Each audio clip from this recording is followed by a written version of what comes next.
bonjour à vous deux, Jeannette Simane et Jean-Pierre Joseph, l'un des avocats de Stade Maillot. On attendait François d'Angléon, qu'on n'a pas réussi à joindre aujourd'hui, mais on va faire sans lui et on est ici pour faire le point sur les conclusions rendues le 8 juillet lors des conclusions du procès en appel qui a eu lieu le 19 juin pour sortir Stade Maillot de prison. Qui y est depuis bientôt même plus d'un an maintenant, qui est emprisonné en partie au Venezuela, puis depuis le 4 décembre en France. Et donc, on va savoir maintenant ce qui s'est passé le 8 juillet et quelles sont les démarches qu'on va mettre en place maintenant pour le relâcher le plus vite possible. Je propose que Jeannette peut-être commence et puis nous fasse part de ces dernières impressions, et ensuite Jean-Pierre Joseph nous expliquera la décision bien dans le sens que vous voulez. Qu'en pensez-vous? Allez, Jeannette, à toi l'honneur. Donc oui, il y a beaucoup de personnes qui n'ont pas trouvé d'informations sur le jugement en appel maintenant, donc pour te dire qu'est-ce qui s'est passé. Donc il a été reconnu coupable. On a été reconnu coupable dans le procès en appel.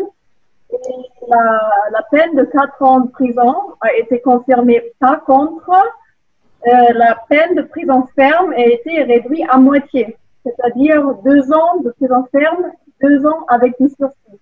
Donc ça, c'est important. Bien sûr. Là, par contre, bon, les frais à payer pour la famille Calvo, pour les enfants, etc., ça revient à 10 000 € pour Stan, plus 8 000, je crois, avec moi et Sylvie Peyron à payer. Donc ça n'a pas changé pour nous. Pour Sylvie, ça a été réduit de 15 000 à 1 500, ça a été important aussi. Et puis, bon, de toute façon, le problème, c'est que il n'est pas suivi médicalement en prison. Ça, c'est un vrai problème. Et ce qui s'est passé étrangement aussi, ce qui est très grave dans cette délibérée, c'est qu'au début, ils ont dit que Stan va sortir pour écouter le jugement. Oui. Donc, ils vont le sortir de la prison pour aller au tribunal. Et puis, le jour même, ils ont dit non, on va pas faire ça. Il va être en vidéoconférence. Donc, devant une caméra, depuis la prison, écouter le jugement. Et puis, ils ont affiché sur le mur, dans le tribunal, apparemment, une silhouette, une personne. Ils ont dit c'était Stan. Et la personne n'a pas parlé. Et ce n'était pas lui. C'était pas lui. Il y a des personnes dans le public qui ont dit c'est lui, d'autres qui ont dit non, mais c'est pas lui. Et puis après, on a su que Stan attendait dans sa cellule depuis tout le temps d'être mis devant la caméra.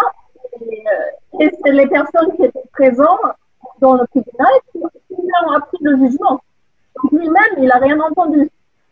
Et voilà, et tout est normal. Normal. Donc, c'est comme d'habitude depuis le début de la procédure, on enchaîne les vices de procédure, les mensonges, les tromperies, les fausses accusations. Est-ce que, Maître Joseph, vous pouvez compléter et puis donner donc les informations que vous avez sur ce qui se passe avec Stan et puis la suite à donner à tout ça? Oui, alors, ils ont quand même rectifié dans la décision puisqu'ils se sont rendus compte qu'il n'était pas présent. Donc, au lieu que le délai de pourvoi en cassation parte du jour du prononcé, comme c'est le cas normalement, il a été écrit que comme il n'a pas pu assister au prononcé, le point de départ sera le jour où on lui notifiera la décision. Bon, d'après ce que je sais... Pour expliquer ce que c'est que le pourvoi en cassation, parce que les gens qui nous écoutent ne savent pas forcément. Oui, alors le pourvoi en cassation, c'est quand on n'est pas... Si vous voulez, il y a plusieurs degrés de juridiction en France. Dans tous les pays d'Europe d'ailleurs. Il y a 3 degrés. Première instance, donc c'est le tribunal. Quand on n'est pas satisfait, on fait appel. Donc on était en appel. Et si on n'est toujours pas satisfait, on peut faire un pourvoi en cassation devant la Cour de cassation à Paris. Bon, la Cour de cassation juge uniquement le droit. Est-ce que la loi a été respectée ou pas? C'est tout. Est-ce qu'il y a des vices de procédure ou pas? Bon, là, il y en a. Il y en a plusieurs. Oui, à mon avis, il y en a. À mon avis, il y en a. C'est Maître d'Anglehan qui s'est plus occupé du problème des procédures et moi du problème de fond. Bon, ceci étant, ils ont vu que, bon, ils se sont aperçus qu'il n'était pas présent, hein, puisqu'il était en visioconférence et qu'on n'était pas sûr que ce soit lui. Ça, ils s'en sont rendus compte. Et donc, ils ont dit que la décision devrait lui être signifiée. Donc, elle a été notifiée ce vendredi. Donc, à partir de vendredi, il peut demander un pourvoi en cassation pour casser la décision, justement, du tribunal du 8 juillet. Ouais. Et il a combien de jours pour le faire? Alors, normalement, il aurait 5 jours, mais en réalité, comme il y a des lois spéciales concernant la crise dite sanitaire, ce délai est porté à 10 jours. Ok. D'accord. Et là, c'est en réflexion, parce qu'il y a du pour et du contre, c'est ça? Alors là, vous êtes en train de réfléchir à, voilà, est-ce que vous allez faire ça ou alors demander une remise de peine? Pourquoi? Parce que quand on est condamné définitivement, on bénéficie, comme condamné, et en cas de bonne conduite, ce qui est son cas, d'une remise automatique de peine de 3 mois par an. Ça ne s'applique pas tant qu'on n'est pas condamné. Bon, d'un autre côté, d'après ce qu'il m'a dit, il y a d'autres détenus qui ont fait des pourvois en cassation dans leurs affaires et qui attendent depuis plus d'1 an la décision de la Cour de cassation. Donc la difficulté qu'il a à résoudre, c'est la suivante. Si je fais un pourvoi, tant que c'est pas jugé, je bénéficie pas des remises de peine. Or, quand la Cour de cassation va juger, il est fort possible qu'il sera déjà sorti. Bon, mais il aura fait plus, peut-être qu'il aurait fait si il ne fait pas de pourvoi et qu'il bénéficie des remises de peine. Donc en fait, le dilemme, c'est est-ce qu'il bénéficie d'une remise de peine qui lui permet de sortir de prison maintenant? Non. Ou si on fait une demande de pourvoi en cassation qui permettrait de le sortir de prison, mais si la démarche est trop longue, la remise de peine n'a pas lieu, etc. Et du coup, il reste en prison plus longtemps. C'est ça. C'est là le dilemme. Avec un autre problème qui vient se surajouter, pour lequel la loi ne dit rien, mais c'est la Cour de cassation qui a jugé. Est-ce que la détention qu'il a faite au Venezuela, en application du mandat d'arrêt et de la procédure d'extradition, est-ce qu'elle vient en déduction? Bon, j'ai trouvé une décision de principe de la Cour de cassation qui a dit oui, ça doit venir en déduction parce qu'il a fait de la détention en application du mandat d'arrêt, du mandat d'arrêt français. Donc, il a déjà fait 1 an de prison sur les 2 enfermes. Normalement, oui. Normalement, il devrait rester 1 an sur lequel on peut déduire… moins 6 mois, moins 6 mois qui correspondent aux 2 fois 3 mois, c'est ça? Oui. Donc il pourrait lui rester que 6 mois en fait de prison à faire, c'est ça? Normalement. Si le droit est respecté. Hein, et comme on a vu que tout au long de la procédure, il y a eu différentes fois où ça n'a pas du tout été respecté. Alors la loi ne dit pas grand-chose là-dessus. C'est pour ça qu'il a fallu des arrêts de la Cour de cassation pour qu'on nous le dise. Mais la Cour de cassation a l'air claire là-dessus. La détention à l'étranger doit se déduire. D'accord. Jeannette, est-ce que tu as d'autres informations ou des souhaits pour la suite concernant Stan? Oui, c'est exactement, c'est les informations évidemment que j'ai aussi. Et après, les questions encore d'une remise de peine le 14 juillet, je sais pas, on ne sait pas trop. Pour toutes les détenues de France, peut-être d'un oui, peut-être d'un non, on ne sait rien. Et enfin, ce qui est grave maintenant pour Stan, c'est qu'il n'est pas soigné en prison, toujours pas pour les dents, ni pour les tumeurs dans l'oreille et dans les reins.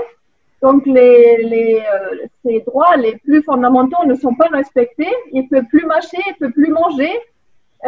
Tous les prétextes sont bons pour ne pas le soigner. Donc, c'est insupportable, c'est la torture. Et je ne sais pas combien de temps il va encore pouvoir supporter ça. Certainement, je ne sais pas. Vraiment, je ne sais pas. Parce que ce qui s'est passé, c'est le médecin en chef, il a fait un faux certificat pour le tribunal en appel de Poitiers en disant il est suivi régulièrement. Et ça, c'est un mensonge parce qu'il il est suivi, mais pas soigné. C'est ça. Il a été suivi pour son grève de la faim, mais après, il n'y a plus rien. Ils n'ont pas regardé dans quel état étaient les tumeurs. Les dents sont sont dans un état épouvantable. Les gencives aussi, ils ne peuvent plus manger, ils ne peuvent plus mâcher. Enfin, c'est insupportable. Et donc, je crois que ça va rentrer en ligne de compte pour lui, pour prendre la décision, parce qu'il ne peut pas rester comme ça. Tout simplement, il ne peut pas. Mais ça va être en sa faveur, donc faut qu'il tienne encore bon. Moi, j'ai entendu qu'il avait été excellent dans sa prestation le 19 juin, malgré les conditions. Après tellement de mois de rétention, comment il va aujourd'hui? Psychologiquement, ça va toujours, mais au fur et à mesure, je veux dire, on peut se présenter bien à un moment donné à une occasion, mais de vivre jour au jour, semaine par semaine, mois par mois dans la torture, à un moment donné, ça va plus. Et puis, comme il y a des mensonges de partout, qu'il est suivi, il est soigné et tout est bon pour prétendre ça, et on ne peut pas rester comme ça. Bien et peut-être s'il sort dans un an, il ne sortira plus parce que peut-être il sera mort entre-temps. On est là. Il faut se rendre compte de la situation parce que c'était justement ce faux certificat de ce docteur qui faisait dire au président du tribunal, mais c'est pas grave, il n'y a pas de raison de s'inquiéter, il est suivi dans la prison, donc tout va bien. Donc on est voilà, nulle part. Est-ce qu'on a de bonnes chances pour qu'il puisse sortir justement à cause de ce suivi qui n'existe pas en fait, à cause du fait de sa situation sanitaire et de santé apparemment, ils disent qu'il est suivi, donc il n'y a pas de raison de le laisser sortir plus vite. Moi, ce que je crois, c'est qu'il faudrait intervenir, mais de façon collective et massive, auprès du nouveau garde des Sceaux, pour signaler, puisqu'il s'intéresse au problème des prisons, pour signaler que dans le système pénitentiaire, le médecin passe, il constate, ah oui, il y a ça, et puis il s'en va. Il ne se passe rien. Donc le dentiste est passé, ah oui, il y a des caries, ah oui, ah bon, et puis il s'en va. Donc c'est ça. L'occasion de dénoncer ce système-là, oui. Oui, il faut absolument faire savoir, et il y a beaucoup de gens qui écrivent au garde des Sceaux en disant, voilà le problème, voilà quelqu'un qui n'est pas soigné, ça fait 6 mois qu'on aurait dû l'emmener à l'hôpital, qu'on ne le fait pas, et ça c'est inadmissible. Bon, moi j'ai fait des lettres recommandées, j'ai même envoyé un huissier faire une sommation à la direction de la maison d'arrêt. On me répond, ah ben il est suivi. C'est tout ce qu'on me répond. Il est suivi, oui, mais pas soigné. Donc on va mettre l'adresse du garde des Sceaux pour qu'on puisse être nombreux à écrire. Hein. En fait, ce qui s'est passé, c'est qu'il y a des nombreux soutiens qui se sont activés, qui ont écrit justement à ce docteur du CHU de Poitiers, puisque c'est le responsable de cette situation. Et il est venu et Stan pensait, ah mais c'est bien, enfin bien, je vais le soigner. Non, il n'est pas venu pour le soigner, il est venu pour se plaindre que Stan doit arrêter d'activer les soutiens, de le harceler. Voilà, il est venu pour ça.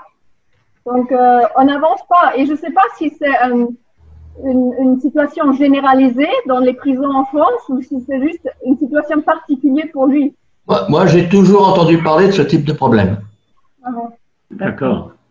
Donc, ce n'est pas unique pour Stan. Ce n'est pas unique puisqu'il y a quelques années, il y avait un organisme international qui avait classé les prisons françaises en avant-dernier avant la Turquie, au niveau européen. Ah ben c'est intéressant comme information.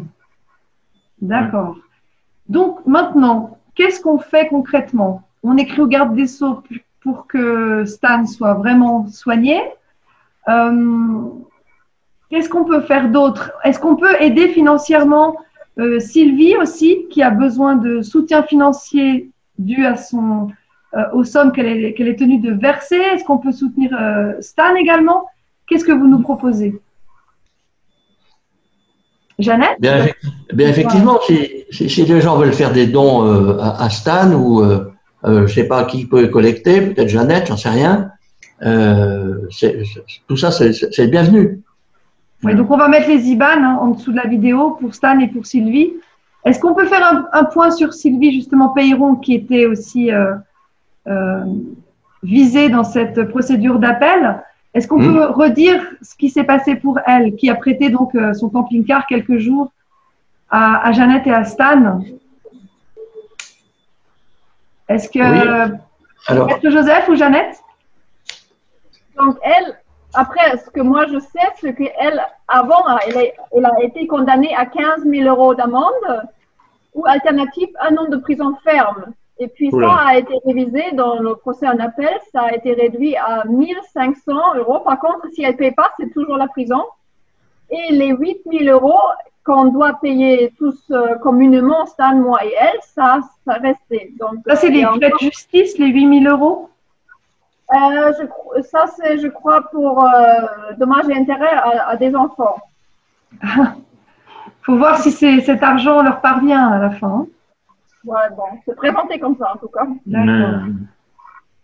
Est-ce que Maître Joseph, vous avez plus d'informations sur le sort qui a été réservé à Sylvie? Moi, j'ai pas eu la décision concernant Sylvie Peyron. Simplement, effectivement, en première instance, il y avait simplement, d'après ce que je lis, 300 jours amende à 50 € par jour. Oui. 1500. Oui. Mais il n'y avait pas de peine d'emprisonnement. D'accord. Alors moi, j'ai eu un contact avec Maître d'Angléan. Je vais juste regarder ce qu'il m'avait dit. Si je le trouve. Est-ce qu'en attendant, on peut dire aux personnes qui nous regardent quelle va être la suite maintenant? C'est prendre la décision si on fait une demande de pourvoi en cassation ou si on attend un aménagement de peine. Qu'est-ce qu'on fait? Moi, je pense que le plus logique, enfin, pour qu'ils se sortent de ce problème de santé le plus vite possible, oui.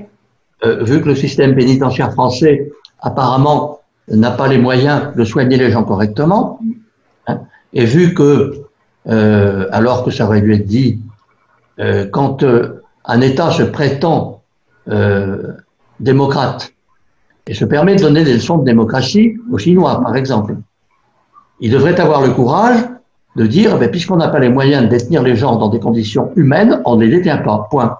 Ça, c'est clair. Bon, mais puisqu'ils sont incapables même de cette démarche, et qu'on est dans un dialogue de sourds, on vous dit, ce monsieur est malade, hein, il a besoin de soins urgents, ça fait 6 mois que ça dure, ah oui, non, mais il est suivi. On dit, non, il est suivi, mais il n'y a pas de soins. Ah, mais il est suivi. Bon, donc c'est un dialogue de sourds. Donc, à mon sens, le plus efficace serait qu'il ne fasse pas de pourvoi en cassation et qu'il demande tout de suite un aménagement de sa peine. Puisque comme il a moins de 2 ans à faire, il pourrait être libérable très vite avec ce qu'on appelle le bracelet électronique. Et il y a aussi autre chose dont on n'a pas parlé, c'est les 3 ans de mise à l'épreuve aussi. Donc, oui, mais ça c'est autre chose. Et ça c'est pas, après les obligations qu'il a, c'est pas très contraignant. En ce sens qu'il devra de temps en temps se pointer dans un service de probation en disant, ben voilà, je suis toujours là, je ne me suis pas enfui à l'autre bout du monde, je travaille, voilà mes fiches de paye, etc. Bon, il doit faire ça régulièrement. C'est pas très contraignant. D'accord. Moi, j'ai retrouvé les messages donc de Maître d'Angléan qui me disait que donc pour Sylvie Peyron, il y a 1 500 € d'amende et il y a aussi 9 000 € de dommages et intérêts. Et pour Stan, il y a 10 000 € de dommages et intérêts. Donc, toute cette somme est encore à verser en plus des sentences de prison pour Stan. Et, ouais, c'est lourd. Hein. Alors qu'à la base, il n'y a aucun délit qui a été commis et que cette procédure est truffée d'erreurs, de vices de forme et en plus est entachée d'une prescription. On en avait parlé la dernière fois avec Maître d'Angléan. Donc voilà où on en est avec la justice française. Ok. Est-ce que vous voulez rajouter quelque chose parce qu'on va pas tarder à se quitter pour ce point. Un petit mot de la fin, Jeannette? Oui, en fait, c'est Stan maintenant qui doit décider ce qu'il veut faire. Hein. De quoi personne ne peut le décider à sa place et moi je me garderai bien de donner un conseil. Je ne suis pas à sa place, je ne suis pas en prison, donc je peux pas savoir ce qu'il faut faire, donc c'est lui qui doit décider. Et on verra, on va décider, il faut que je se décide vite, mais il va bien décider quelque chose. Et est-ce qu'on peut lui envoyer des messages comme auparavant? Il y a toujours la radio cri le jeudi, il me semble. Oui. Et on peut toujours écrire aussi. On peut écrire aussi. Mettre On mettra Christian Maillot, n'est-ce pas? Pas Stan Maillot. Christian Maillot. Parce que sinon, ça ne lui est pas distribué, d'accord. Ouais. Et puis, Maître Joseph? Oui, moi je pense que le plus urgent, c'est sa santé, oui, et qu'on puisse le soigner et qu'on ne nous dise pas qu'il est suivi. Parce que c'est une galéjade, cette histoire. Il est peut-être suivi, mais on ne le soigne pas. Et je répète qu'on aurait dû l'amener à l'hôpital depuis longtemps.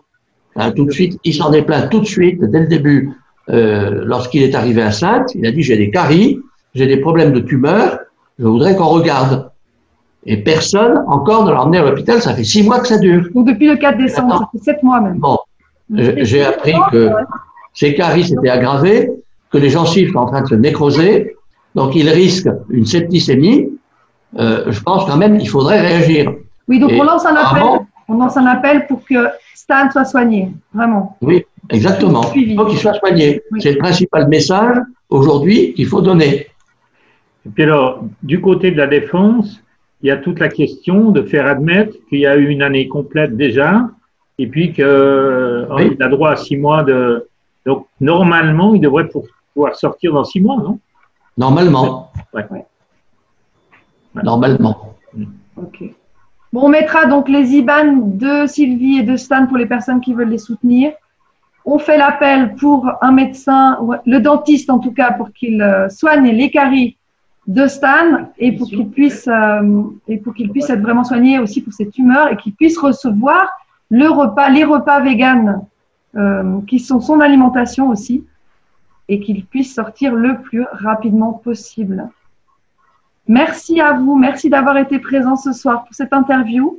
On garde le contact, on suit l'affaire et on espère que cette fois Stan sorte très très vite de cet enfer. Et merci pour tout ce qu'il fait par rapport au réseau pédocriminel qui gangrène la France et le monde. Merci à vous. Merci à vous. Merci à vous. À bientôt. À bientôt.